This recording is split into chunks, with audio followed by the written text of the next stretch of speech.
तो चलिए आज का टॉपिक स्टार्ट करते हैं। Understanding the concept of work and economic life. Alright, so a little bit of my introduction for new people, those जो भी नए ज्वाइन हुए हैं उन लोगों के लिए एक छोटा सा introduction. My educational qualifications are engineering, law, NET, फिलहाल completing my PhD in a year or so.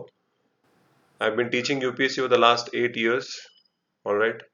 I have a UPSC channel है मेरा, ठीक है, यूट्यूब का, आदित्य किदारी नाम है। यूट्यूब चैनल ज़रूर आप सब्सक्राइब करिए। फेसबुक पेज है आर कायस अकेडमी, ऑल राइट, उसको भी आप फॉलो कर सकते हो। और सोशोलॉजी ऑप्शन लेके मेरे दो स्टूडेंट्स क्वालिफाई हो चुके हैं, आईआरएस बन चुके हैं, अनिल खड़से और वैष्णवी बनकर करके। ठीक है, ये दोनों मेरे स्टूडेंट्स हैं जो क्वालिफाई हो चुके हैं। ठीक है, तो लास्ट सेशन में हमने जो डिस्कशन किया था उसके बारे में थोड़ा सा देख लेते। तो फिलहाल हम जो पढ़ रहे हैं करंटली, हम सोशल इंस्टीट्यूशंस के बारे में पढ़ रहे हैं। ठीक है, तो हम डिफरेंट टाइप्स ऑफ, जो हमारे सोसाइटी में अलग अलग टाइप के सोशल इंस्टीट्यूशंस हैं वो हम पढ़ रहे हैं। तो लास्ट सेशन में मैंने फैमिली के बारे में बात की थी। ठीक है, तो हमने फैमिली में क्या क्या देखा। हमने देखा कि फैमिली का मतलब क्या है, कि इट इज़ बेसिकली एक सोशल ग्रुप है जहाँ पे इंसान एक दूसरे को either they are relatives through blood और थ्रू मैरिज। एक तो शादी करके आपका रिलेशन होता है, या आपका ब्लड रिलेटिव्स है, जैसे कि फादर मदर सिस्टर। ठीक है, गुड इवनिंग नीदा। ठीक है, उसके बाद हमने देखा what is family of orientation और फैमिली ऑफ प्रोक्रिएशन। तो फैमिली ऑफ ओरिएंटेशन जब हमने देखा कि जिस फैमिली में हम पैदा होते हैं, और फैमिली ऑफ प्रोक्रिएशन का मतलब है कि जिस फैमिली में हम शादी करके ज्वाइन होते हैं। ठीक है, उसके बाद हमने देखा कि मैरिज क्या होता है। Marriage is socially acknowledged and approved sexual union of two adults. ठीक है, कि समाज में दो जवान लोग, एक लड़का और एक लड़की जब एक साथ रहने लगते हैं तो समाज में उसको एक्सेप्टेंस मिलता है, तभी वो सोशली एक्नॉलेजमेंट होती है। फिर हमने किनशिप में देखा कि कॉन्सिंग्विनल किन क्या होता है और अफाइन क्या होता है। तो जो कॉन्सिंग्विनल किन जो होते हैं वो होते हैं आपके ब्लड रिलेटिव्स, और अफाइंस जो होते हैं वो आपके रिलेटिव्स होते हैं थ्रू मैरिज। ठीक है, शादी करने के बाद, जैसे कि हस्बैंड हो गया, वाइफ हो गया, उनके माता पिता, उनके फ्रेंड्स, उनके ब्रदर्स एंड सिस्टर्स, वो आपकी फैमिली हो जाती है। ठीक है, ये हमने बेसिक कंसेप्ट पढ़े। उसके बाद हमने फंक्शनलिस्ट व्यू देखा। फंक्शनलिस्ट व्यू में देखा कि फैमिली कितना इंपॉर्टेंट रोल परफॉर्म कर रही है समाज में। जैसे कि रिप्रोडक्शन हो गया, सोशलाइजेशन प्रोसेस हो गया, कि एक बच्चे को पूरा समाज के जो नॉर्म्स है, कल्चर है, वो एक तरीके से बच्चे को सिखाना। ठीक है, क्या सही है क्या गलत है, किस तरीके से कपड़े पहनने चाहिए, क्या खाना खाना चाहिए, कैसे बर्ताव करना चाहिए, क्या आगे जाके कैसे मेहनत करनी है, वो सारा आपको आपकी फैमिली सिखाती है। ठीक है, फिर हमने बहुत अलग अलग टाइप्स ऑफ फैमिली भी देखे, जैसे कि न्यूक्लियर फैमिली के बारे में बात की, जॉइंट फैमिली के बारे में बात की। उसके बाद ऐसे फैमिली, सिंगल पेरेंट फैमिलीज, मतलब एक तो सिर्फ फादर संभाल रहे बच्चों को या मदर संभाल रही बच्चों को।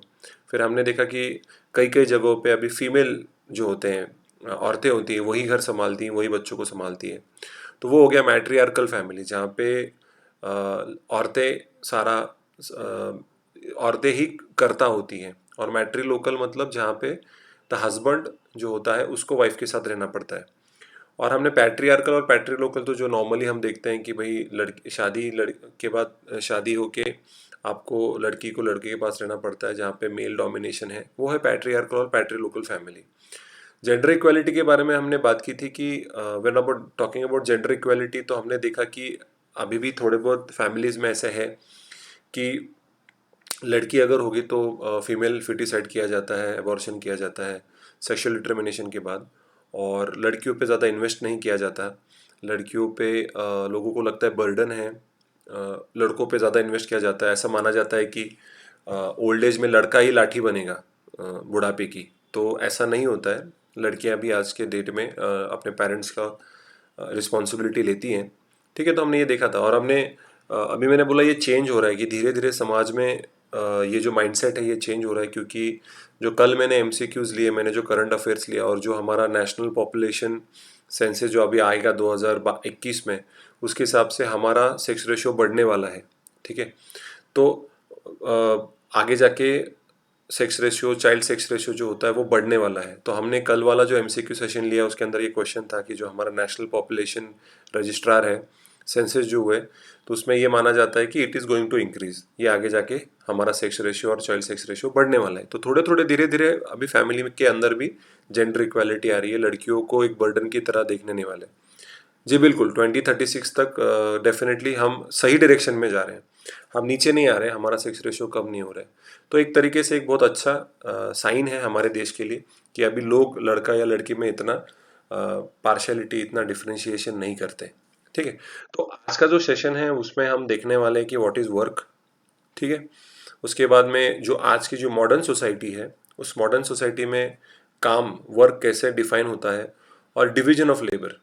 डिवीजन ऑफ लेबर मतलब कोई भी कॉम्प्लेक्स टास्क होगा, कोई भी बहुत बड़ा, कोई बहुत बड़ी चीज़ होगी, जैसे कि अगर मुझे कार बनानी हो, तो अभी कार बनाने के लिए पहले ऐसे होता था कि एक या दो ही लोग हुआ करते थे, वो पूरी कार बनाते थे। लेकिन अभी आपको पता होगा कि पूरी ऑटोमोबाइल इंडस्ट्री है, जो टायर लगाने वाला कोई और होता है, बम्पर लगाने वाला कोई और होता है, कलर देने वाला कोई और होता है, डिज़ाइन, जो कार की डिज़ाइन होती है वो कोई और बनाता है, इंजन कोई और बनाता है। सो ये जो ऑटोमेशन, हाँ जी एल्बर्ट जी आपने बिल्कुल सही कहा कि ये जो असेंबली लाइन होती है, जहाँ पे गाड़ी के पार्ट्स होते हैं, छोटे छोटे पार्ट्स, अलग अलग पार्ट्स, हर एक अलग अलग इंडिविजुअल करता है। तो आपने क्या किया, आपने एक बहुत सारी कॉम्प्लेक्स चीज़ जो है, कॉम्प्लेक्स काम है, उसको छोटे छोटे टुकड़ों में बांट दिया और अलग अलग लोगों को दे दिया। पहले ऐसे नहीं हुआ करता था। खेती बाड़ी हो गया तो एक ही इंडिविजुअल या एक ही फैमिली पूरी खेती करती थी। आज के डेट में भी ऐसा है, जो भी स्मॉल फार्मर्स हैं, गरीब लोग हैं, वो अभी भी ऐसे ही खेती करते हैं। निशा मेरे प्रोफाइल पे है, मेरे प्रीवियस रिकॉर्डिंग्स, निशा मेरे प्रोफाइल को फॉलो करो, वहाँ पे आपको मेरे सारे लेक्चर्स रिकॉर्डेड मिल जाएंगे, आप वहाँ पे जाके देख सकते हो। तो यहाँ पे आप देखोगे कि डिवीजन ऑफ लेबर की वजह से अभी एक काम पूरा इंडिविजुअल नहीं करता है। ठीक है, तो अब जैसे अगर मैं यूपीएससी की बात कर लूँ तो सोशियोलॉजी के लिए कोई अलग पढ़ाता है, हिस्ट्री कोई और पढ़ाता है, पॉल साइंस कोई और पढ़ाता है। तो हर एक इंडिविजुअल का एक स्पेशलिटी होता है। अल्बर्ट, ठीक है, मारुति मनेसर प्लांट में आप काम करते थे, स्पेशलाइजेशन। ठीक है, okay. So division of labour मतलब कोई भी कॉम्प्लेक्स टास्क है, कोई भी बहुत ज़्यादा कॉम्प्लिकेटेड चीज़ है, उसको आप छोटे छोटे टुकड़ों में बांट में लोगों में बांट दे रहे हो, ताकि इफ़िशिएंसी बढ़े, स्पीड बढ़े, प्रोडक्शन बढ़े।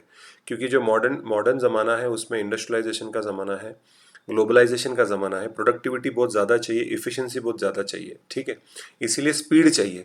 अभी हम आराम से बैठ के काम नहीं कर सकते थे। अभी भी अगर आप रूरल एरियाज में जाओगे, गांव में जाने के बाद आप देखोगे किसी को कोई जल्दी नहीं होती, आराम से चल रहा होता है सब कुछ, खेती बाड़ी अपने हिसाब से चलती है, लोग आते हैं, खाते हैं, बैठते हैं, गप्पे मारते हैं। सिटी लाइफ अगर आप देखोगे तो सब भाग रहे हैं, सब दौड़ रहे हैं, ये टाइम वो टाइम। तो ये जो चेंज हुआ है ना काम करने का तरीका, हमारी जो इकोनॉमिक लाइफ है वो कैसे चेंज हुई है। जैसे हमने देखा फैमिली में कैसे चेंजेस हुए इंडस्ट्रियलाइजेशन के, कि जैसे जॉइंट फैमिली अभी धीरे धीरे न्यूक्लियर फैमिली होते जा रही है, करेक्ट। तो वैसे ही जैसे फैमिली का स्ट्रक्चर चेंज हो रहा है, तो हमारी वर्क लाइफ का स्ट्रक्चर कैसे चेंज हो रहा है, और मैं आगे जाके ये भी बताऊंगा कि उसका फिजिकल और मेंटल इफेक्ट क्या हो रहा है हमारे ऊपर। ठीक है, तो ताश खेलते हैं गांव में हाँ भाई, नहीं सिटी में भी टाइम मिल गया तो ताश जरूर खेलते हैं। तो और आखिरी जो हम देखेंगे कि वर्क कैसे ट्रांसफॉर्म हो गया है। ठीक है, तो मैं इसके बारे में हम डिटेल में जाएंगे। ठीक है, तो व्हाट इज़ वर्क। ठीक है, जैसे बहुत लोगों ने कहा कि सर अपनी ज़रूरतें पूरे करने के लिए हम काम करते हैं, हमारी एनर्जी हम स्पेंड करते हैं। कोई बोल इन एनर्जी के बारे में बात कर रहा है, तो कई सारी बातें चीज़ें कर रहे हैं। देखो, लेकिन नॉर्मली जो होता है, नॉर्मली जो इंसान जिसके बारे में सोचता है वो होता है कि काम मतलब पेड एम्प्लॉयमेंट, करेक्ट। कि मैं अगर कुछ काम करता हूँ तो मुझे उस चीज़ के पैसे मिलेंगे। हिंदी नहीं है निशा, इंग्लिश में है, मेरा एक्सप्लेनेशन पूरा हिंदी में होगा। ठीक है, क्योंकि हिंदी के जो सोशियोलॉजी की किताबें हैं, हिंदी में जो आते हैं उसके इंटरप्रिटेशंस कई बार मैंने देखा है गलत है, दे आर रॉन्ग, और सोशियोलॉजिकल इंटरप्रिटेशन नहीं होते हैं। इसलिए इंग्लिश में ही स्लाइड्स होंगे, लेकिन सारी जो एक्सप्लेनेशन होगी वो हिंदी में होगी। ठीक है, लेकिन जब आप बोलते हो कि काम मतलब जब मुझे पैसा मिलेगा तभी मैं काम करता हूँ, तो ये बहुत ही एक ओवर सिंप्लीफाइड है, आप ज़्यादा ही कुछ सिंप्लीफाई कर रहे हो चीज़ों को। ठीक है, ऐसा नहीं होता है। अगर मुझे ऐसा कहा जाता है कि नीचे जाके दूध लेके आओ, ठीक है, अगर मेरे घर वाले मुझे कहते हैं नीचे जाके दूध ब्रेड लेके आओ, वो भी काम ही होता है कि मैं नीचे जा रहा हूँ और मैं दूध ब्रेड लेके आ रहा हूँ, ठीक है, नो साउंड, रिफ्रेश कर लो संध्या, आप रिफ्रेश कर लो, ठीक है। तो जब मैं ये बोलता हूँ कि नीचे जाके आपको ये करना है, दूध लाना है, ब्रेड लाना है, या मुझे मैं एक्सरसाइज कर रहा हूँ जिससे मेरे हेल्थ बेनिफिट्स हो रहे हैं, वो भी एक काम ही होता है, ठीक है। हमेशा हम जब ये बोलते हैं कि एक मिनट,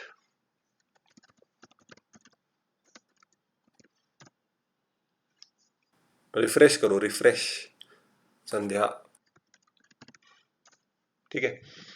तो ओवर सिंप्लीफाइड व्यू जो होता है कि भाई मैं जब काम करता हूँ तो मुझे उस चीज़ का पैसा मिलना चाहिए, ठीक है। तो इट इज़ नॉट नेसेसरी कि ऐसा पैसा ही मिलना चाहिए, ऐसा नहीं होता। कई बार ऐसे काम होते हैं जिस चीज़ के आपको पैसे नहीं होते, कि ठीक है, अगर अगर ऐसा कई बार हम भाई बहन में होता है कि ठीक है, अगर तू मुझे पानी ला के देगा तो मैं तुझे चॉकलेट दूंगा। अब यहाँ पे पैसे का तो कोई लेना देना नहीं है, बट वो काम ही होता है, ठीक है। So it is not necessary कि it has to be paid employment, कि जिस चीज़ का पैसा मिले मतलब वही काम होता है, ऐसी कोई चीज़ नहीं है, ठीक है। सो मेनी टाइम, जैसे मैंने यहाँ पे लिखा है, बहुत बार ऐसा होता है कि जो वर्क होता है, it doesn't refer to paid employment, हमेशा पेड एम्प्लॉयमेंट ही होगा, तो ऐसे नहीं है, ठीक है, ऐसी कोई जरूरत नहीं है, ओके। तो आपको इनफॉर्मल इकोनॉमी के बारे में आपने सुना होगा, ठीक है, ठीक है, जहाँ पे जो भी ट्रांजैक्शंस होते हैं they are outside the regular employment. देखो, जैसे मेंटल और physical exertion but does not always have to include money. हाँ, सही, ठीक है, सही बोल रहे हो। मैं आगे जाके डेफिनेशन पे आ रहा हूँ नौशा, मैं आ रहा हूँ डेफिनेशन पे आ रहा हूँ धीरे धीरे, ओके, एक स्टेप बाय स्टेप जाएंगे, ठीक है। तो इनफॉर्मल इकोनॉमी में कई बार ऐसा होता है कि कई बार ऐसा होता है कि इनफॉर्मल इकोनॉमी में पैसे नहीं होते हैं कई बार, ठीक है। तो ऐसे सिचुएशन में you have to be very careful कि कई बार आपको कैश नहीं मिलता, लेकिन आपको इन रिटर्न कोई फूड ग्रेन से दे देगा। कि कई बार तमिलनाडु में अभी भी ये प्रथा होती है कि जो ओपन डेफिकेशन होता है, तो there is one single backward class जिसको ये जो सब लोग बाहर जाके ओपन डेफिकेशन करते हैं, वो उनको साफ़ करना पड़ता है। तो वो जब वो साफ़ करते हैं तो उनको फिर फूड ग्रेन्स मिलते हैं, वहाँ पे जाके फिर उनको खाना मिलता है। तो अगर वो नहीं करेंगे तो उनको खाना नहीं मिलता। यहाँ पे पैसा कोई किसी को नहीं दे रहा है, नो बडी इज़ गिविंग। तो बेसिकली मैं ये बोल रहा हूँ कि अगर ऐसे इनफॉर्मल इकोनॉमी में कई बार होता है कि आप हर बार पैसे ही नहीं देते हो। अगर फॉर एग्जांपल आपके यहाँ पे काम वाली बाई आती है, उसके बाद आपको उसको महीने के कुछ 1000 2000 रुपए तो आप देते होंगे, लेकिन कई बार आप उसको खाना दे देते हो, चाय दे देते हो, दूध दे देते हो, ठीक है। You give that all kind of things to them, कि भाई उसको एक्स्ट्रा, तो उसमें पैसा तो नहीं होता है। तो यू हैव टू अंडरस्टैंड, जो इनफॉर्मल इकोनॉमी होती है वो हमारे रेगुलर एम्प्लॉयमेंट के बाहर होती है, जहाँ पे आप कंपनीज में जाते हो, फैक्ट्रीज में जाते हो, ठीक है। तो वो अलग होता है, ठीक है, क्योंकि कई बार there is direct exchange of goods और सर्विसेज, ठीक है, कि डायरेक्टली अगर मैं बोलूंगा ठीक है, आप मुझे एक आम दो, मैं आपको 2 केले दूंगा, आप मुझे 5 किलो वीट दो, मैं आपको 10 किलो राइस दूंगा। ऐसे वो जो बार्टर सिस्टम होती थी पुराने ज़माने में, कई बार जो बार्टर सिस्टम होती थी वो ऐसी ही चलती थी कि लोग, पैसा कुछ था नहीं, money was not there that time, ठीक है। सर प्लीज़ ट्रांसलेट रख लो ना, आप हिंदी स्टूडेंट कैसे। जी वही बता रहा हूँ, हिंदी ट्रांसलेटर को मेरे इतना नॉलेज तो होना चाहिए ना। अगर हिंदी ट्रांसलेटर मैं देखूंगा, आई ट्राई डेफिनेटली, लेकिन फिलहाल तो भी हिंदी ट्रांसलेटर एज सच कोई इतना डेडिकेटेड आदमी नहीं है मेरे पास। लेकिन अगर जिस दिन मुझे मिल जाएगा, डेफिनेटली मैं हिंदी में स्लाइड्स डालना स्टार्ट कर दूंगा, ठीक है। तो अगर मुझे डिफाइन करना है वर्क को, तो उसका डेफिनेशन ये है, चाहे वो पेड हो या वो अनपेड हो, ठीक है, आइदर इट इज पेड, एक तो आपको उसका उस चीज का पैसा मिल रहा है या उसका पैसा नहीं मिल रहा है, लेकिन कोई भी चीज, कोई भी काम जब आप करते हो जिसमें आपका मेंटल और फिजिकल एफर्ट लगता है, जहाँ पे अपना दिमाग इस्तेमाल करते हो और अपना फिजिकल एनर्जी इस्तेमाल करते हो, उसके बाद जिसके वजह से आपका काम पूरा होता है, जिसकी वजह से आपके नीड्स फुलफिल होते हैं, ठीक है, जिसकी वजह से आपके जो ह्यूमन नीड्स हैं वो फुलफिल होते हैं, ठीक है। और it also leads to production of goods and services, ठीक है। कोई भी काम हो, वो दूध लेके आना हो या ब्रेड लेके, या खाना पकाना हो, या ऑफिस में जाके काम करना हो, या अभी पढ़ाना हो, ठीक है। तो ये सारी चीजें काम ही होती है, तो कई बार उस चीज़ का पैसा मिलता है और कभी कभी उस पैसे की जगह पे कोई दूसरी चीज़ भी मिल जाती है, ठीक है। तो काम क्या होता है, आइदर इट इज़ पेड और अनपेड, उस चीज़ का पैसा मिलता है या उसका पैसा नहीं मिलता है, और इट टेक्स मेंटल और फिजिकल एनर्जी लगती है, एफर्ट लगता है, ठीक है, जिसकी वजह से हमारे जो ह्यूमन नीड्स है वो फुलफिल होते हैं, ठीक है। That is work, this is the definition of work. So please उसको सिंप्लीफाई मत करो कि वर्क का मतलब ये है कि मुझे उसका पैसा मिला तो ही वो काम हुआ। आज का ऐसा नहीं होता है अकॉर्डिंग टू सोशियोलॉजी, ठीक है। इकोनॉमी में अगर आप पढ़ते तो इकोनॉमी में वर्क का सिंपल फंडा है, वर्क टेक मनी, सिंपल, ये हो गया इकोनॉमी। लेकिन सोशियोलॉजी में उसका बहुत अलग एंगल होता है, ठीक है। अभी ये modern forms of work and division of labour क्या है कि मॉडर्न सोसाइटी में क्या चल रहा है, मॉडर्न सोसाइटी में क्या सिचुएशन है कि वर्क कैसे चेंज हो रहा है। देखो, जो प्री मॉडर्न सोसाइटीज थी जहाँ पे ज्यादातर लोग फील्ड में काम करते थे, मतलब एग्रीकल्चर करते थे, या लाइफ स्टॉक, मतलब लोगों के पास गाय रहती थी, मुर्गियाँ रहती थी, आज भी है। लाइफ स्टॉक मतलब क्या, कैटल की, काऊ, बफेलो, जिसका दूध बेच के वो लोग पैसा कमाते थे, या हेंस हो गए जिसको बेच के वो पैसा कमाते थे, गोट हो गई, शीप्स हो गए। तो लाइफ स्टॉक से भी वो लोग पैसा कमाते हैं और एग्रीकल्चर करके भी वो लोग पैसा कमाते हैं। तो ऐसे ये पुराने ज़माने में होता था जहाँ पे ज़्यादातर जो काम हुआ करते थे वो एग्रीकल्चर को रिलेटेड हुआ करते थे। तो मुर्गियाँ, गाय, बैल, भैंस, तो ये ऐसे सारे एनिमल्स का वो बिजनेस करेंगे, उसके साथ उनका इस्तेमाल करेंगे, अपने डेली इस्तेमाल, डेली यूज़ के लिए भी करेंगे, फार्मिंग भी करेंगे, एग्रीकल्चर भी करेंगे, ठीक है। लेकिन इंडस्ट्रीज में क्या हो गया है, इंडस्ट्रियल डेवलप्ड सोसाइटी, बहुत कम लोग हैं, ठीक है, जो बहुत लोग, अभी कम लोग हैं जो एग्रीकल्चर या फार्मिंग करते हैं, ठीक है। अभी फार्मिंग या खेती बाड़ी करना ही इंडस्ट्रियलाइज्ड हो गया है। उसका मतलब क्या है, खेती बाड़ी में भी अभी हम टेक्नोलॉजी का इस्तेमाल करते हैं, खेती बाड़ी में भी हम अलग अलग मशीनरी का इस्तेमाल करते हैं। जैसे कि अगर आपको पेस्ट कंट्रोल करना है, अगर आपको पेस्टिसाइड और इंसेक्टिसाइड अगर आपको स्प्रेड करने हैं जाके, तो आप मशीन का इस्तेमाल करते हो, ट्रैक्टर्स का इस्तेमाल करते हो, अलग अलग टेक्नोलॉजी का इस्तेमाल करते हो, जिससे आपका ड्रिप इरिगेशन हो गया, ठीक है, सिंचन जो बोलते हैं, अलग अलग इरिगेशन मेथड है, वेल पंप्स का इस्तेमाल करते हो, पानी ये करने के लिए पाइप्स का इस्तेमाल करते हो, ठीक है।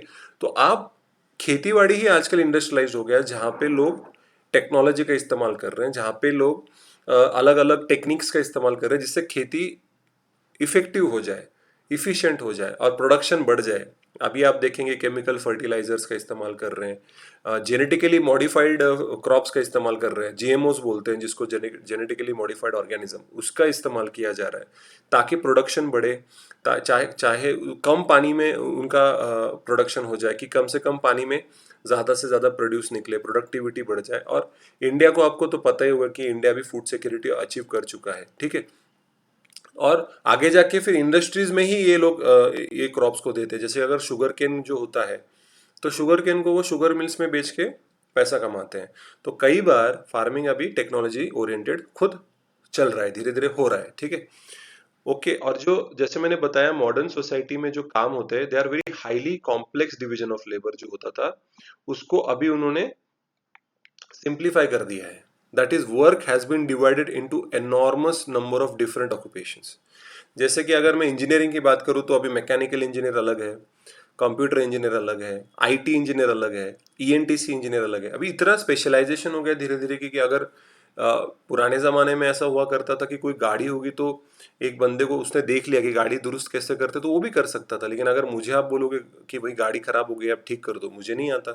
सो स्पेशलाइजेशन हो गया। अभी डॉक्टर्स में भी अगर आप देखोगे, डॉक्टर्स में एक ओवरऑल डॉक्टर होता है कि भैया जो ईयर, नोज और आई का चेक करता है, ठीक है। कोई डेंटिस्ट है जो सिर्फ दांत देखता है, कोई कैंसर का एक्सपर्ट है, कोई हार्ट का एक्सपर्ट है, कोई किडनी का एक्सपर्ट है, कोई स्किन का एक्सपर्ट है, कोई लेग, बोलते हैं ना, हड्डियों का एक्सपर्ट है।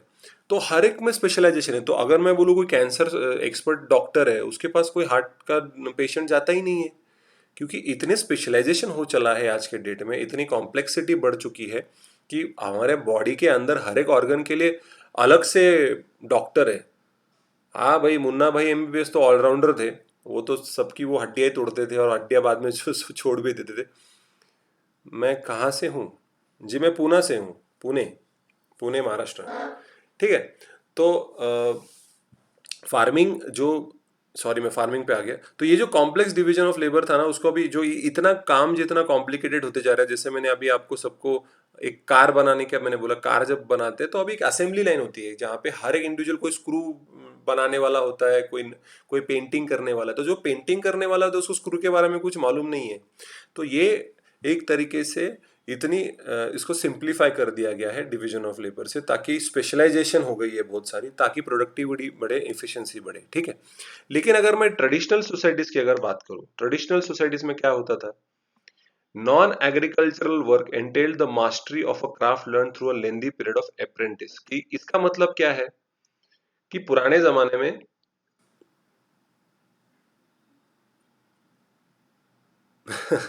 मुझे कहीं देखा है? नहीं नहीं भाई, नॉर्मल आदमी हूँ यार, कहाँ देख लिया मुझे।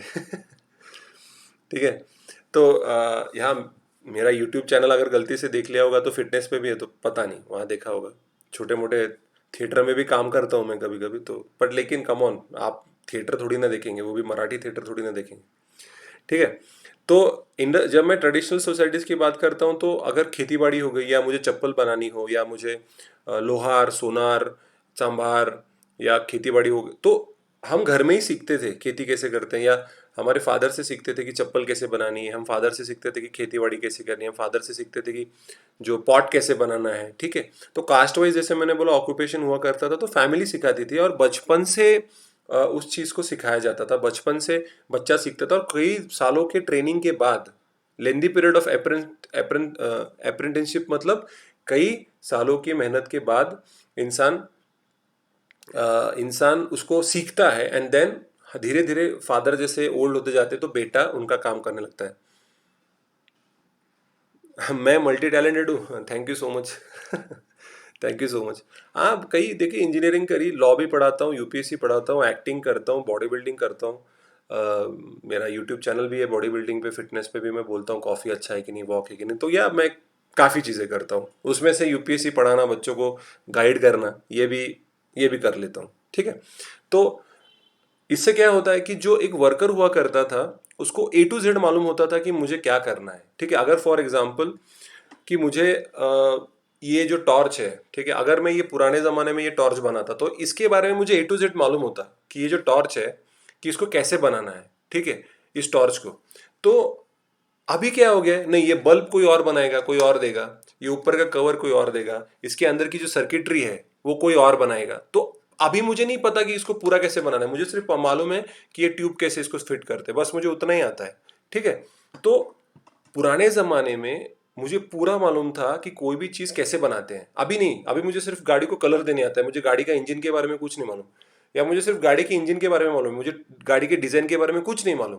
तो ऐसा होता है आज के डेट में, ये प्रॉब्लम भी होगी एक तरीके से कि एक इंसान जिस चीज़ में स्पेशलाइज्ड होता है ना, उसको वही आता है, उसको दूसरा कुछ नहीं आता है, ठीक है। सर आप भी मल्टी, अच्छा सर मूवी में कब आएंगे, देखते हैं, मिल गया कोई रोल तो कर लेंगे, स्टेटस वाइज सिखा है और वही काम वो करते हैं, ठीक है, एग्जैक्टली। अल्बर्ट जी वो भी कर लेंगे, पिक्चर में भी आ जाएंगे, तो मैं डेफिनेटली अन अकेडमी में बताऊंगा कि मेरी मूवी ज़रूर देखना, ठीक है। तो पुराने ज़माने में एक बंदा पूरी सब कुछ सब कुछ जान जाता था कि काम कैसे, टोटल काम कैसे करते हैं। लेकिन आज के डेट में नहीं मालूम किसी को कि अरे निशा, टीवी पे मैं कभी नहीं आया। अरे बाबा, कभी नहीं आया मैं टीवी पे, टीवी पे मैं क्यों आऊँगा, ठीक है। So coming back to our topic कि ट्रेडिशनल सोसाइटीज में बंदे को सब आता था, एक काम है उसको पूरा आता था, ए टू जेड पूरा प्रोसेस उसको मालूम हुआ करता था। लेकिन जैसे मैंने बोला है कि जो प्रोडक्शन प्रोसेस है, ठीक है, वो जो है वो बिगिनिंग टू एंड उसको सब मालूम हुआ करता था उसके बारे में। लेकिन अभी उसको, अभी नहीं मुझे मालूम, मुझे स्टार्टिंग का मालूम है, एंड का नहीं मालूम, मुझे एंड का मालूम है, स्टार्टिंग का नहीं मालूम। तो ये आज का हो गया है मॉडर्न, ठीक है। तो अभी शिफ्ट इन लोकेशन हो गया है, अभी मॉडर्न सोसाइटी में shift in location of work. देखो पुराने जमाने में, बिफोर इंडस्ट्रियलाइजेशन, जो काम हुआ करता था ना, that use to take place at home. ज्यादा से ज्यादा जो काम होता था वो घर पे होता था। जैसे अभी कोविड 19 की वजह से सब लोग घर में बैठ के काम कर रहे हैं, ठीक है, work from home.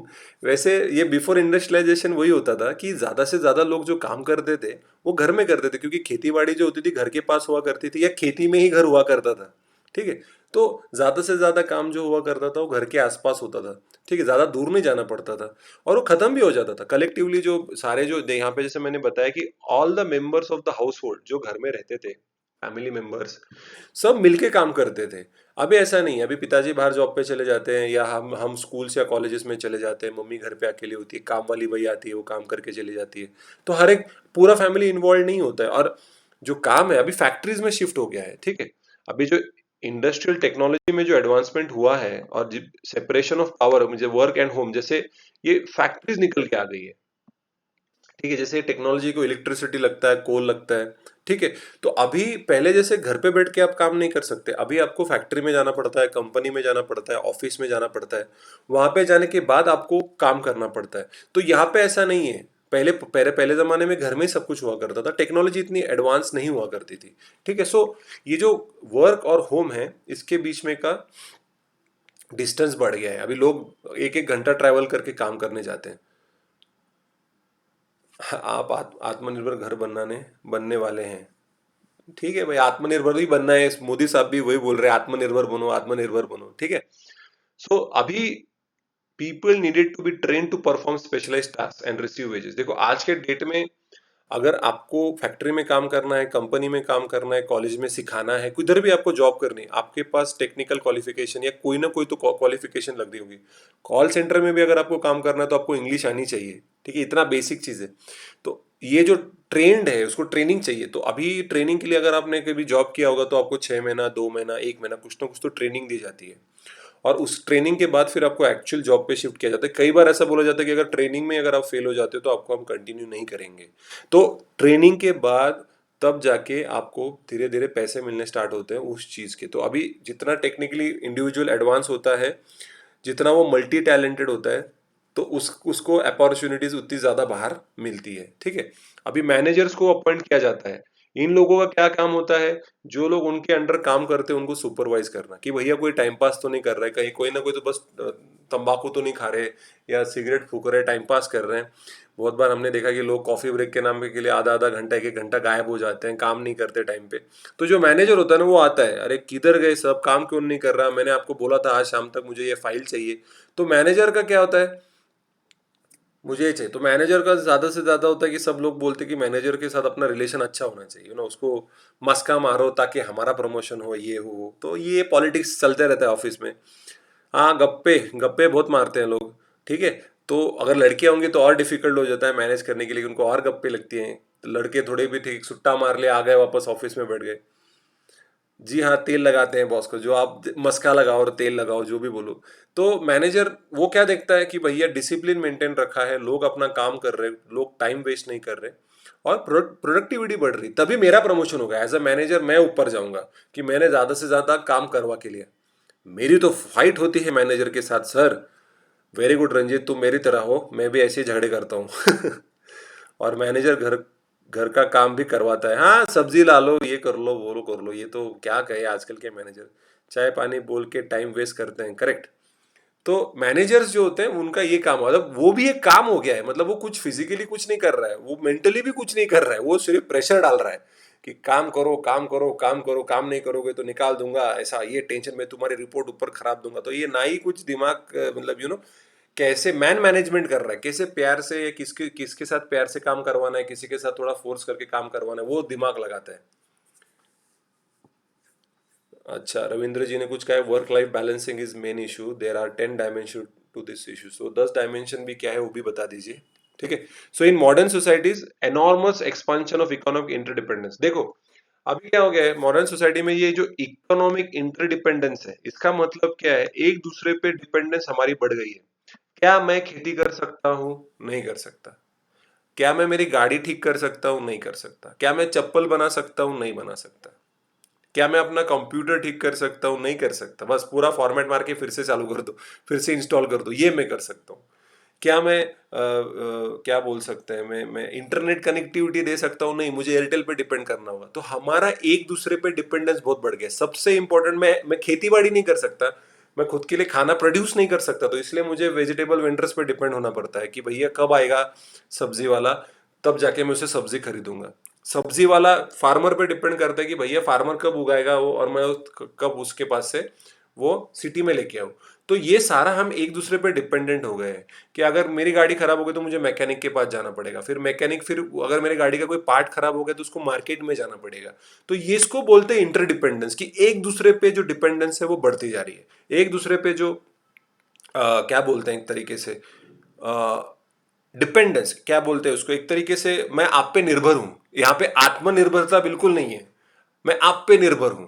There is no self reliance here, मैं खुद पे निर्भर नहीं हूं with respect to food at least, कि अगर मुझे खाना भी पकाने की बात हो गई तो मेरी मॉम या मेरी वाइफ अगर नहीं पकाएगी तो फिर मैं ऐसा बैठे रहूंगा, या क्या होटल से कुछ मंगवा लो, जोमेटो करवा लो, या कुछ कहीं से बाहर से खाना मंगवा लो।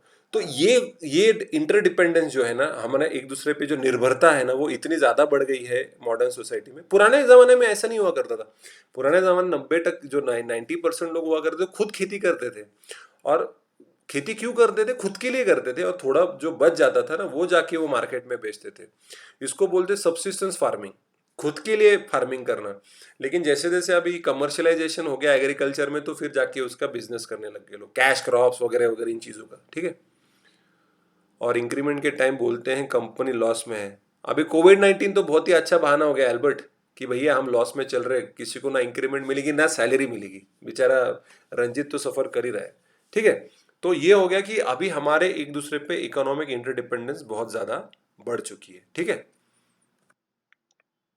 तो ये मैंने आपको एक अच्छा एक टेबल बना दिया कि जो सिंपल सोसाइटीज या प्री मॉडर्न सोसाइटीज या एग्रीकल्चर सोसाइटी जो हुआ करती थी उसमें, और आज की जो मॉडर्न इंडस्ट्रियल सोसाइटीज है, उन इन दोनों के बीच में डिफरेंसेस क्या है।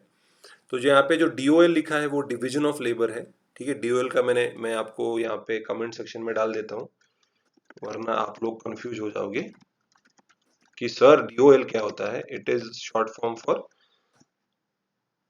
डिवीजन ऑफ लेबर, ठीक है। इसका ये शॉर्ट फॉर्म मैंने यहाँ पे लिखा है।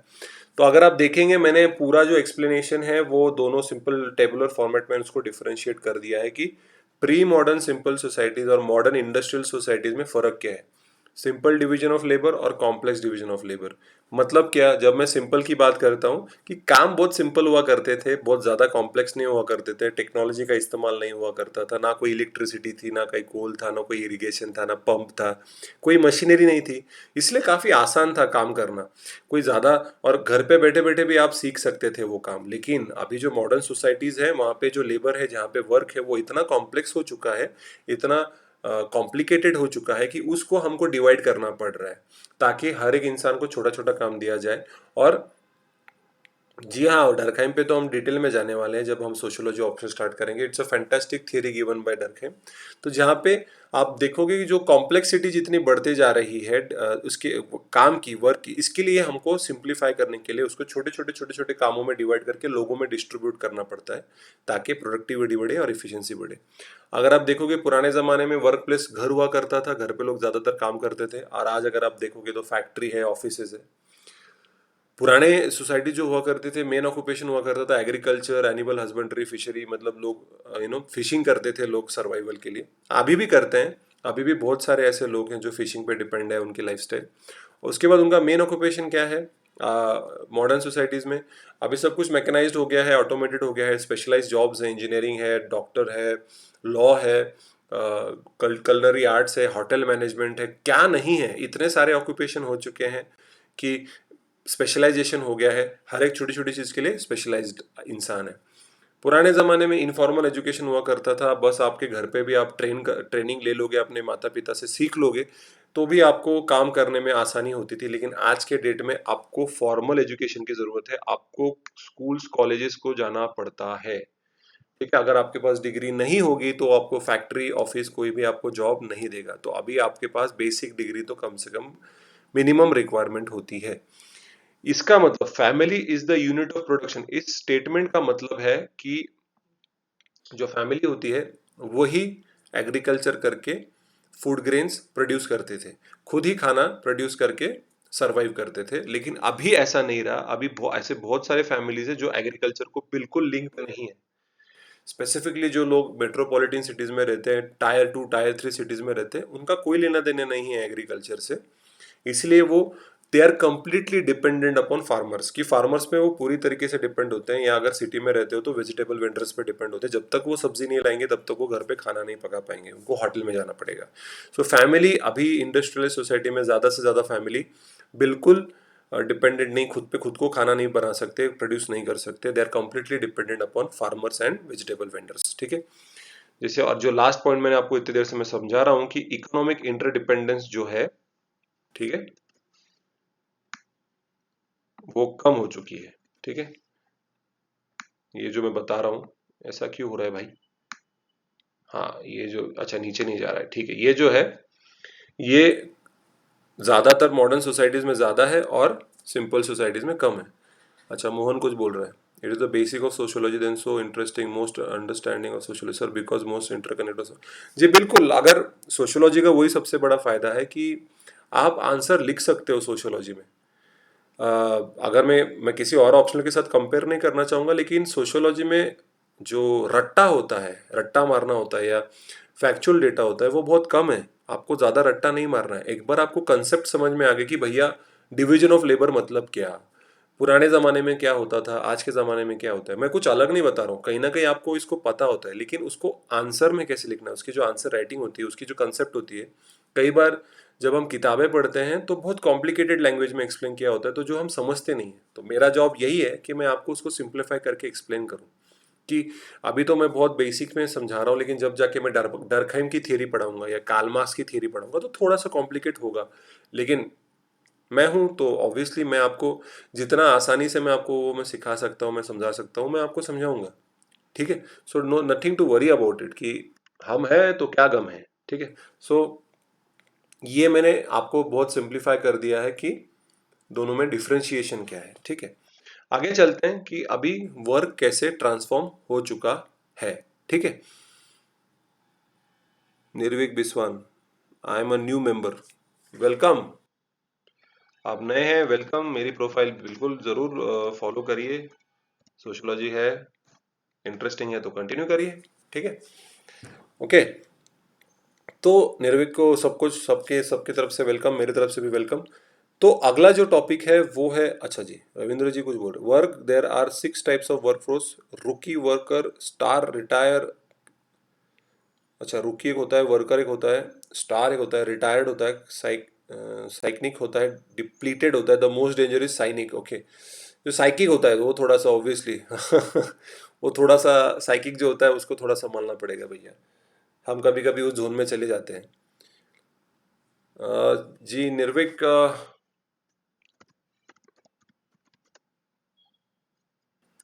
ठीक है, जस्ट 1 मिनट।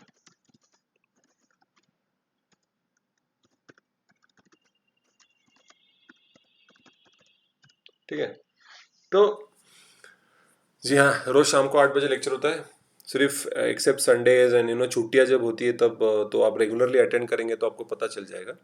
तो industrial processes were broken down into simple operations that could be precisely timed, organised and monitored. देखो, इंडस्ट्रियलाइजेशन के लिए सबसे इंपॉर्टेंट क्या हुआ?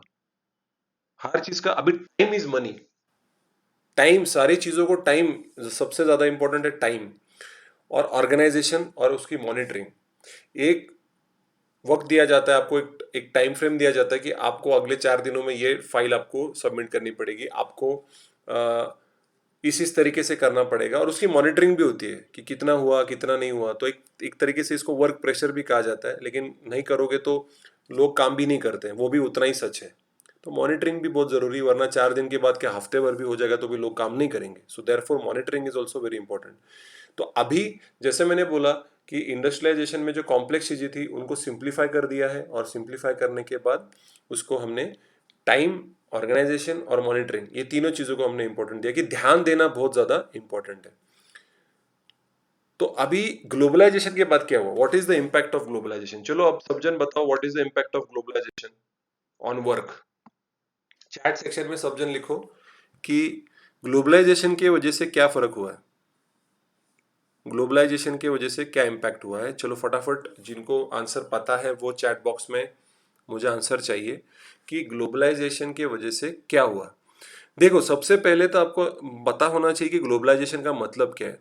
तो ग्लोबलाइजेशन नॉर्मली बच्चे यही बोलते हैं कि सर ग्लोबलाइजेशन का मतलब ये होता है कि there is interdependence of countries, ठीक है, कि एक सारे देश एक दूसरे पर डिपेंडेंट है और there is a product which is manufactured globally, ऐसा रजनी बोल रही। ग्लोबलाइजेशन ऐसा लोग बोलते हैं कि sir there is exchange of goods and services, वो ग्लोबलाइजेशन का एक पार्ट हो गया। ग्लोबलाइजेशन के साथ सिर्फ गुड्स और सर्विसेज भी एक्सचेंज नहीं होते हैं, कल्चर भी एक्सचेंज होता है, norms, values, technology, information, data, ये सारी चीज़ें भी एक्सचेंज होती हैं और कहीं ना कहीं एक सोसाइटी का इम्पैक्ट दूसरे सोसाइटी पे ज़रूर होता है।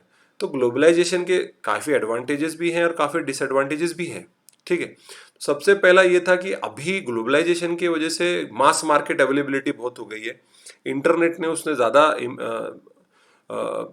इंटरनेट की वजह से अभी ये मार्केट को एक्सेस करना बहुत आसान हो गया कि मैं यहाँ पे इंडिया में बैठ के अमेरिका या जापान से कोई भी टेक्नोलॉजी को ऑर्डर करके बुलवा सकता हूँ। मुझे अगर कोई लैपटॉप चाहिए, मुझे कोई मोबाइल चाहिए, मुझे कोई किताब चाहिए, तो मैं कहीं से भी उसको ऑर्डर करके बुलवा सकता हूँ। तो अभी इंडस्ट्रियलाइजेशन में प्रोडक्टिविटी इतनी बढ़ गई तो अभी सबको तो खरीदना पड़ेगा ना। देखो बहुत सिंपल सी बात है कि अगर मैंने ये सोच लिया, अगर मैं गांधी जी की तरह सोचूं कि मुझे मेरे पास सिर्फ 2 जोड़ी कपड़ा होना चाहिए, एक चप्पल होनी चाहिए, that is sufficient for me, इतने ही कपड़े होने चाहिए। लेकिन हम क्या करते हैं कि हम कपड़े खरीदते जाते हैं, हर दिवाली में कपड़े लेने हैं, हर दिवाली में सोना लेना है, जूते लेते रहते हैं। खराब हो गया तो नया जूते लेना कोई प्रॉब्लम नहीं, लेकिन आई हैव सीन कि बच्चों के पास 4-4 पैर चप्पल होते हैं, 4-4 पैर शूज। कपड़े तो बापरे, मतलब कपड़े के बारे में तो मैं बोलूँ ही नहीं कि भाई वो बोलते कुछ ऑफर आ गया है 30% ऑफ, 40% ऑफ, और आप जाके खरीद लेते हो। तो इतना कंज्यूमरिज्म जो बोलते हैं इस चीज को कि this is extreme consumerism, this is waste. क्योंकि हम अभी जैसे ये कोविड-19 का जो लॉकडाउन हुआ तब हमको सारी दुनिया को एक चीज रियलाइज हुई कि 2 वक्त की रोटी और सिंपल सी चीजें होती हैं भैया, वही इंपॉर्टेंट है। ये हम जो खरीदते रहते हैं चीजें बार बार बार बार, जिसकी कोई एक्चुअली कोई अहमियत नहीं है लाइफ में, वो बहुत लोगों को रियलाइज हुआ कि क्या मतलब क्यों हम ये चीजें खरीद रहे हैं, फालतू में हमारा पैसा वेस्ट कर रहे हैं। जितनी भी सैलरी मिल रही है उसमें हम आराम से जी सकते हैं, अगर हमारे नीड्स हम फुलफिल आराम से कर सकते हैं, लेकिन हम हमारे डिजायर्स के पीछे भाग रहे होते हैं, ठीक है। What is global, see globalisation बताता हूँ मोहन, एक मिनट। रविंद्र जी बोल रहे हैं in work life you are either conformist और इनोवेटिव और रिचुअलिस्ट और रिट्रीटिस्ट और रिबेल। जी हाँ, ये रॉबर्ट मर्टन का डिविएंट थ्योरी है जो रविंद्र जी बोल रहे हैं, कन्फर्मिस्ट, इनोवेटिव, रिचुअलिस्ट। एक डिविएंट बिहेवियर की थ्योरी है, रॉबर्ट मर्टन ने एक्सप्लेन की है कि आप अलग अलग तरीके से बिहेव करते हो अपने वर्क लाइफ में। ग्लोबलाइजेशन का मतलब ये होता है मोहन कि अभी दुनिया एक हो चुकी है, दुनिया has become one single village, एक गांव हो चुका है जहां पे हम किधर भी किसी से भी कैसे भी ट्रेड कर सकते हैं, गुड्स, सर्विसेज, इंफॉर्मेशन, ह्यूमंस, हम सब कुछ आराम से एक्सचेंज कर सकते हैं, ठीक है। ग्लोबलाइजेशन का मतलब ये होता है कि world has become one village, कि अभी हम सब एक हो चुके हैं। हम एक दूसरे के साथ अभी कुछ अमेरिका में होता है या चाइना में होता है तो इंडिया में फटाक से पता चल जाता है, पुराने जमाने में ये नहीं होता था। सबसे अच्छा एग्जाम्पल अगर मैं दूं ग्लोबलाइजेशन का, वो है फिल्म्स। पुराने ज़माने में अगर किसी ने म्यूज़िक कॉपी की तो पता नहीं चलता था, हमें लगता था कि ये म्यूज़िक ओरिजिनल है। लेकिन अभी अगर कोई म्यूज़िक कॉपी होती है, कोई गाना कॉपी होता है, कोई पिक्चर कॉपी होता है, तो हमको उसी ट्रेलर रिलीज होने के बाद शाम को ही पता चल जाता है कि ये पिक्चर रीमेक है, ये पिक्चर कॉपी, ये गाना कॉपी किया हुआ है, ये म्यूज़िक कॉपी किया हुआ है। तो ये है ग्लोबलाइजेशन का इम्पैक्ट कि अभी लोगों को 2 मिनट में पता चल जाता है क्या चल क्या रहा है। इसी तरीके से आप चीज़ों को, सर्विसेज को, गुड्स को, प्रोडक्ट्स को, इंसानों को, इंफॉर्मेशन को ट्रेड कर सकते हो किसी के साथ भी कभी भी, ठीक है। तो अभी मास मार्केट्स की जरूरत पड़ गई। Construction of moving assembly line, जो हमने इसके बारे में बात की, जो ऑटोमोबाइल इंडस्ट्री है उसके अंदर ऐसे एक बेल्ट होता है ऊपर जहाँ पे ये सारे चीजें एक एक शिफ्ट करते रहते हैं, तो लोग एक नट फिट करता है, कलर देता है, एक डिजाइन को करता है, मतलब ये डेंटिंग विंटिंग करते रहते हैं, तो ये असेंबली लाइन चलती रहती है। तो अभी वर्कर सिर्फ दिन भर वो बेचारा अपना एक ही काम करता है, एक मोनोटोनस लाइफस्टाइल हो जाती है। तो कार्ल मार्क्स ने भी इसके ऊपर बताया है कि ये एक तरीका है एक्सप्लॉयटेशन का, कि अभी पहले इंसान काम क्यों करता था, क्योंकि वो काम करने के बाद क्रिएटिव फील करता था, वो क्रिएटिव हुआ करता था काम में, खुशी खुशी इंसान काम करता था, ठीक है। आज के डेट में वैसे नहीं रहा है। Today work is looked upon as a burden, कि क्या यार, ठीक है, मंथ एंड में सैलरी आ रही है उसके लिए हमको काम करना पड़ रहा है। वो इनोवेशन क्यों किया, या वो उस बारे में जो पसंद, क्योंकि वही काम अगर आप रोज करोगे, आपको वही काम रोज रोज करना है, आपको रोज वही नट फिट करना है, तो आप बोर हो जाओगे यार, लाइफ में पागल हो जाओगे। तो ये इसकी वजह से आपकी क्रिएटिविटी, आपका जो एक माइंडसेट है, आपका जो इनोवेशन है वो खत्म हो जाएगा, और एक्सप्लॉइटेशन दिन ब दिन बढ़ते जा रहा है। ठीक है, इसकी वजह से अभी फ्लेक्सिबल प्रोडक्शन को देखा जाता है कि भैया देखो, अगर मार्केट में डिमांड नहीं है, इंडिया में सपोज डिमांड नहीं है, तो पूरा का पूरा मैन्युफैक्चरिंग सेक्टर वो उठा के किसी और कंट्री में लेके जाएंगे। अभी देखो सबसे अच्छा एग्जांपल जो है वो चाइना का है, कि इतने सालों तक चाइना को देखा जाता था कि वो वहाँ पे सबसे ज्यादा मैन्युफैक्चरिंग और प्रोडक्शन लाइन सबसे ज्यादा चाइना में होते थे, करेक्ट। अभी कोविड 19 की वजह से सारे जो कंट्रीज हैं, सारे जो देश हैं जिन्होंने वहाँ पे इन्वेस्ट किया था, वो अभी इंडिया को देखने लग गए कि भैया इंडिया में शिफ्ट कर लेंगे, चाइना का कोई गारंटी नहीं है। वो कोविड 19 ये वो बहुत सारे अमेरिकन कंट्रीज है, अमेरिकन कंपनीज जो चाइना में नहीं रुकना चाहते, they are looking at India, Australia, Japan की तरफ देख रहे हैं धीरे धीरे। हमारे लिए अच्छा है, लेकिन कल इंडिया के खिलाफ भी जा सकते हैं, कल इंडिया से भी कहीं और शिफ्ट हो सकते हैं, मलेशिया जा सकते हैं, सिंगापुर जा सकते हैं, यू नेवर नो, कुछ पता नहीं, कोई गारंटी नहीं है। फ्लेक्सिबिलिटी की वजह से बहुत अप्स एंड डाउन होते हैं, इसीलिए आत्मनिर्भर बनो, मतलब हमारा जो मैन्युफैक्चरिंग सेक्टर है उसको हमें स्ट्रॉन्ग करना है। We can not completely rely on the service sector. ठीक है, बिल्कुल। रविंद्र जी बोल रहे हैं कि हंटिंग से लेके अभी हम साइबर तक आ गए हैं। ठीक है, रजनी बोल रही है कि labour rate decreases just to earn more profit, working hours increase. जी बिल्कुल, अभी सिंपल बात है, आपको एक बंदा हायर करते हो और उसे 10 इंसानों का काम करवाते हो, लेकिन सैलरी एक ही इंसान की देते हो। उसको 20,000 रुपये दोगे, लेकिन उसे 2 लाख 3 लाख का काम करवा के लोगे।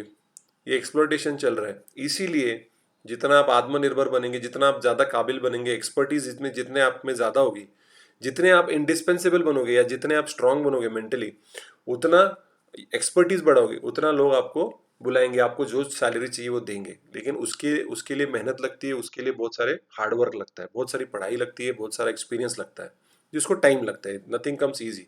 ठीक है, डिसेंट्रलाइजेशन ऑफ वर्क। ठीक है, अभी डिसेंट्रलाइजेशन हो गया है कि अभी एक जगह पे काम काम नहीं होता है, अलग अलग जगह पे काम होता है, आउटसोर्सिंग होती है।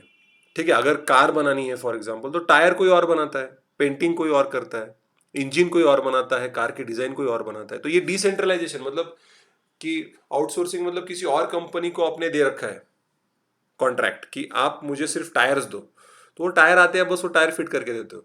आपने किसी और को आउटसोर्स करके आप सिर्फ गाड़ियों को बेचोगे, डिस्ट्रीब्यूशन करोगे, दैट्स इट। अगर मैं मूवी का देखूंगा तो प्रोड्यूसर अलग होता है, पैसा देगा, डायरेक्टर जो होता है वो ये करेगा, लेकिन डिस्ट्रीब्यूटर्स अलग होते हैं, उसके क्या बोलते हैं, प्रमोशन मार्केटिंग करने वाले अलग होते हैं। तो डिसेंट्रलाइजेशन मतलब पहले कैसे हुआ करता था कि एक ही फैक्ट्री सब कुछ करती थी, अभी ऐसा नहीं है।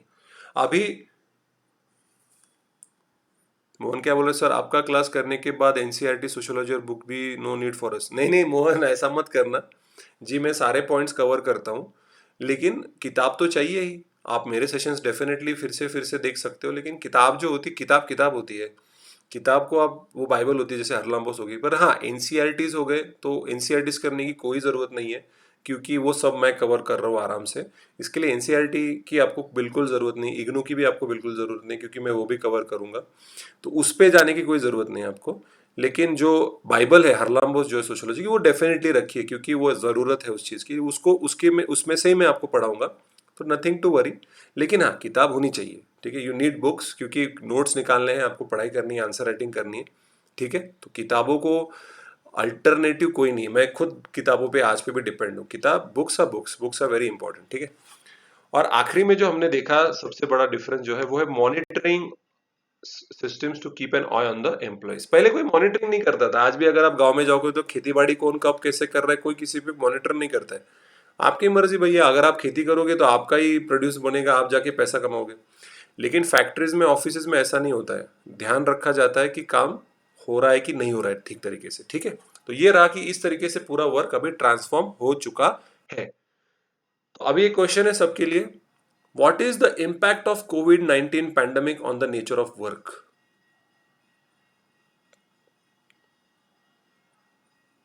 चलो सब जन आंसर लिखो, what is the impact of Covid 19? Covid 19 के वजह से हमारे काम करने के तरीकों में क्या फर्क आया है? हरलाम बोस, शीतल हरलाम बोस, जो सोशियोलॉजी की बड़ी किताब आती है हरलाम बोस की, ऑरेंज कलर की, वो बहुत इंपॉर्टेंट किताब है सोशियोलॉजी के लिए। ठीक है। प्रकृति बोल रही है home working, Tanpreet work from home, ठीक है। वो तो मुझे पता है, मैं भी खुद वही कर रहा हूँ, I am also working from home. लेकिन और क्या नेचर और काम के तरीके का काम कर, उसके उसके सोशियोलॉजिकल इम्पैक्ट्स भी मुझे मालूम करने कि उसका सोशियोलॉजिकल इम्पैक्ट क्या हुआ है। अभी क्या हो गया ना, कोविड 19 में घर में बैठे बैठे भी मतलब बोर हो गया यार। बाहर जाने के कोई बहाने नहीं मिल रहे, ना जिम खुले हैं ना कुछ भी नहीं चल रहा है यार, होटल भी तो नाम के लिए खुले, सब होम डिलीवरी है, क्या बोर हो गया है। चलो बताओ, काम करने का तरीका सिर्फ वर्क फ्रॉम होम ही होता है और कुछ ही नहीं? गेटिंग बोर्ड, जी निर्विक, वही मैं बता रहा हूँ, काफी बोर होता है। चलो बताओ बताओ। मैड हो गए। हाँ, अभी आपको जोक लग रहा होगा, लेकिन हाँ कई लोग पागल हो गए, दे आर गॉन नट्स। जो वर्कोहॉलिक लोग होते हैं, those people who are workaholic, they this people are not able to survive. हाँ, नोएशा ने कैसे बोला, लॉस ऑफ एम्प्लॉयमेंट। अब ये कैसे अच्छा पॉइंट है कि लोगों की नौकरियां चली गई। कल ही हमने देखा, कल ही एमसीक्यूज में देखा कि अराउंड कितने 15 लाख लोगों की नौकरियां चली गई इंडिया में, करेक्ट। निर्विक बता रहा है डिपेंड्स ऑन इंटरनेट। अभी internet, cyber infrastructure, cyber security का इंपॉर्टेंस पता चला लोगों की। अगर इंटरनेट कनेक्शन नहीं होगा तो खत्म, पेट निकल गया। जी हाँ, हेल्थ गुरु बोल रहा है कि हेल्थ पे गुरु कुमार बोल रहे हैं कि भाई पेट निकल गया है और इंसान मोटे हो गए हैं, correct. More decrease of labour, most company shut down, कंपनियां बंद हो गई है। Work is available but no working anybody, ठीक है कि भाई काम भी होगा लेकिन काम कर नहीं पा रहे बिकॉज लॉकडाउन है। लोअर स्ट्राटा सफरिंग मोर, सही बोला रजनी ने कि जो लोवेस्ट स्ट्राटा है, जो सबसे पुअर और लोअर मिडिल क्लास के लोग हैं, उनकी जॉब जा चुकी है, उनको सैलरीज नहीं मिल रहे हैं, लोग सुसाइड कर रहे हैं because of the lack of work और द लैक ऑफ मनी, ठीक है। No more social interaction, internet is playing vital role. जी बिल्कुल, सोशल इंटरेक्शन बहुत कम हो गया। सोशल इंटरेक्शन खत्म नहीं हो गया, कम नहीं हो गया, बोल सकते हो कि फेस टू फेस इंटरेक्शन कम हो गया है। लेकिन अगर आपके पास इंटरनेट है या मोबाइल है तो आप डेफिनेटली बात जरूर कर सकते हो, ठीक है। निदा, वही मैं पहले ही सोशियोलॉजी के पहले लेक्चर से यही बोल रहा हूँ कि सोशियोलॉजी के जो किताबें हैं हिंदी में या मराठी में या जो लोकल लैंग्वेजेस में है, कई बार उसका जो इंटरप्रिटेशन होता है वो गलत होता है। और मैंने देखा है, मैंने पढ़ा है, और उनकी जो क्वालिटी है किताबों की वो यूपीएससी स्टैंडर्ड की नहीं होती है। तो मैं सभी बच्चों को यही बोलता हूँ कि आप इंग्लिश किताबों को पे रिलाई करो, और मेरे लेक्चर जब मैं ले रहा हूँ, मैं जब पढ़ा रहा हूँ आपको, तो आप रनिंग नोट्स बनाओ। जब भी मैं कुछ हिंदी में, क्योंकि मैं सब कुछ हिंदी में समझाता हूँ, तो आप लोग जब भी मैं सिखाऊंगा, अभी जब मेरा ऑप्शनल स्टार्ट करूंगा मैं प्रीलिम्स के बाद, तो मैं सबसे यही एक्सपेक्ट करता हूँ कि जब भी मैं पढ़ाऊँ तो आप बैठ के नोट्स निकालो। You start writing notes. जो मैं पढ़ा रहा हूँ, जैसे पढ़ाते पढ़ाते आपने अपने नोट्स बनाने चाहिए, किसी भी टॉपिक के हो। तो आपको आसानी जाएगी, जब इंग्लिश का भी पढ़ोगे तो आपको मेरे नोट्स पढ़ के भी आप क्लियर कर जाओगे, ठीक है। प्रकृति बोल रही है rape and theft is decreasing. हाँ, क्योंकि इंटरेक्शन ही नहीं, लोग बाहर ही नहीं निकल रहे, तो सारा क्राइम रेट एक तरीके से कम भी हो गया है। बुक लिस्ट बता दूंगा निर्विक। सबसे इम्पोर्टेंट तो यही है, हरलाम बोस जो है सोशियोलॉजी की, और एनसीईआरटीज, वो इम्पोर्टेंट है। The value of security and loyalty is zero. सही, आज के डेट में आप कितना भी लॉयल बिहेव कर लो किसी भी ऑर्गेनाइजेशन में, कोई वैल्यू नहीं है। उनको लगा कि अगर आप रिप्लेसेबल हैं, आपको जॉब छोड़ के जाना है या आपको निकाल देना है तो निकाल देंगे, भले ही आप उसमें 10 साल 15 साल से काम कर रहे हो, किसी भी पर्टिकुलर ऑफिस में, किसी भी पर्टिकुलर कंपनी में। आप बहुत लॉयल हो, आपने बहुत ईमानदारी से उस कंपनी के लिए अपनी पूरी जिंदगी दे दी, लेकिन नहीं, निकाल देंगे। Hopeless, hopeless culture, work culture developing in India because of globalisation. जी रंजीत, बिल्कुल सही कहा, ऑनलाइन एजुकेशन चालू हो गया है, लेकिन मैं कोविड 19 का स्पेसिफिकली पूछ रहा हूँ कि वर्क रिलेटेड पूछ रहा हूँ मैं, कि काम पे क्या इम्पैक्ट हो रहा है। जी बिल्कुल, निर्विक, मैं जो पढ़ा रहा हूँ वो एनसीईआरटी थ्रू ही पढ़ा रहा हूँ, इसलिए अभी अगर मेरा लेक्चर भी आपको बोर लगा होगा तो देन आई डोंट नो कि आपको मेरा लेक्चर बोर लगा कि नहीं लगा, लेकिन मैं आपको एनसीईआरटी और इग्नू के नोट्स में से पढ़ा रहा हूँ, ठीक है। तो आपको एनसीईआरटी बोर लगेंगे, लेकिन जब मैं पढ़ूंगा तो I think I try to give a lot of examples and try to make it very interesting, ठीक है। Prakriti, health is wealth, so health is first. Prakriti, बिल्कुल सही कहा आपने। इस कोविड-19 लॉकडाउन में प्लीज सब जन अपने हेल्थ का ख्याल रखो। No work no pay, so some people are very struggle to live, most technological work is increase and increase cyber crime. ये भी एक बहुत सही कहा मोहन ने कि कोविड-19 में जो लोग टेक्नोलॉजिकली एडवांस्ड है, जिनको टेक्नोलॉजी के बारे में बहुत सारी इंफॉर्मेशन है, वो सर्वाइव कर रहे हैं, ठीक है। लेकिन जो टेक्नोलॉजी के एडवांस नहीं है, तो वो लोग नहीं टिक पा रहे हैं, जिनको इंटरनेट का नहीं मालूम, जिनको देखो अब जैसे अनअकैडमी में अगर पढ़ाना होगा तो आपको टेक्नोलॉजी के बारे में मालूम होना चाहिए। नहीं मालूम होगा तो फिर आप सर्वाइव नहीं कर पाओगे। आपको माइक्रोसॉफ्ट टीम्स के बारे में मालूम होना चाहिए, गूगल मीट के बारे में मालूम होना चाहिए, zoom meeting, mobile application, smartphones. तो जो पुराना जनरेशन था, मतलब हमारे फादर या ग्रैंड फादर, उनको समझ में नहीं आ रहा है क्या चल रहा है मोबाइल पे, ये आदमी बात कैसे कर रहा है अपने के साथ, ऐसा होता है। ये वेबिनार्स, जिन लोगों को वेबिनार्स के बारे में नहीं मालूम, वो लोग नहीं दे पा रहे वेबिनार्स। तो जो जिनको ऑनलाइन नहीं मालूम कैसे टेक्नोलॉजी की जो पीछे, वो नहीं कर पा रहे एडजस्ट, पीछे पड़, तो तब उनको समझ में आ रहा है कि यार टेक्नोलॉजी के लिए एडवांस होना पड़ेगा। But at the same time cyber crimes are also increasing, तो साइबर इंफ्रास्ट्रक्चर पे भी ध्यान देना जरूरी है। और अभी मोदी साहब ने यही बोला कि जो साइबर इंफ्रास्ट्रक्चर पॉलिसी है 2020, उसको उसको समझना भी बहुत ज़्यादा इंपॉर्टेंट है कि साइबर इंफ्रास्ट्रक्चर सिक्योरिटी जो हमारी, वो उसको भी एडवांस करना चाहिए। हाँ, ऐसा बोल रही हो, हेल्थ चेकअप। हाँ, अभी ये कोविड-19 या कोरोना जैसे आ गया है, अभी हर जगह पे मुझे लगता है कि पहला हेल्थ चेकअप करके ऑफिस में एंटर करने देंगे कि भैया तेरा टेम्परेचर कितना है, बुखार कितना है तुझे, नहीं है तो तू घर पे जा, तेरी आज की सैलरी कट। तो हेल्थ संभालना, इम्यूनिटी, आपका हार्ट रेट, सब सब सारा सारा सब संभालना पड़ेगा आपको अभी। तो मैं यही कहूँगा सबसे कि आप जो जिनको हिंदी में है, तो उनको यही बोलूँगा कि जब भी मैं पढ़ाऊँगा सोशियोलॉजी, स्लाइड्स भले ही इंग्लिश में हो, लेकिन मेरा सारा एक्सप्लेनेशन जो होता है वो हिंदी में होता है, भले ही स्लाइड्स इंग्लिश में हो।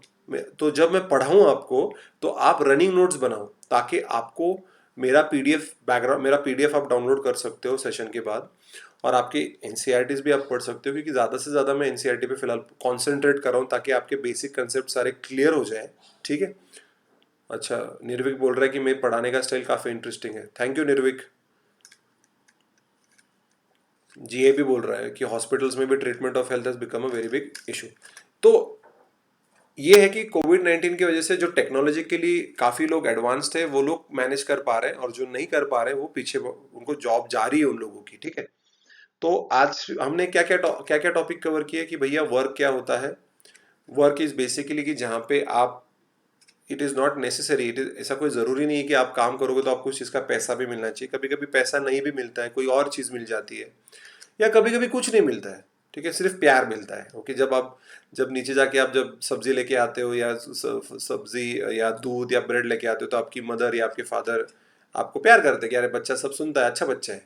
वो भी है, दैट इज ऑल्सो काइंड, आपकी रिस्पेक्ट बढ़ जाती है फैमिली में, वो वर्क होता है। लेकिन जैसे मैंने आपको डिफरेंशिएशन किया कि मॉडर्न सोसाइटीज़ में और सिंपल सोसाइटीज़ में बहुत सारी चीज़ें चेंज हो गई है, डिवीजन ऑफ लेबर ज़्यादा कॉम्प्लेक्स हो गया है, एक दूसरे पे डिपेंडेंस बहुत ज़्यादा बढ़ गया है। पहले लोग घर पे काम करते थे एग्रीकल्चरल सोसाइटीज़ में, लेकिन इंडस्ट्रियल सोसाइटीज़ में अभी आप देखोगे तो लोगों को फैक्ट्रीज में जाना पड़ता है, ऑफिस में जाना पड़ता है, और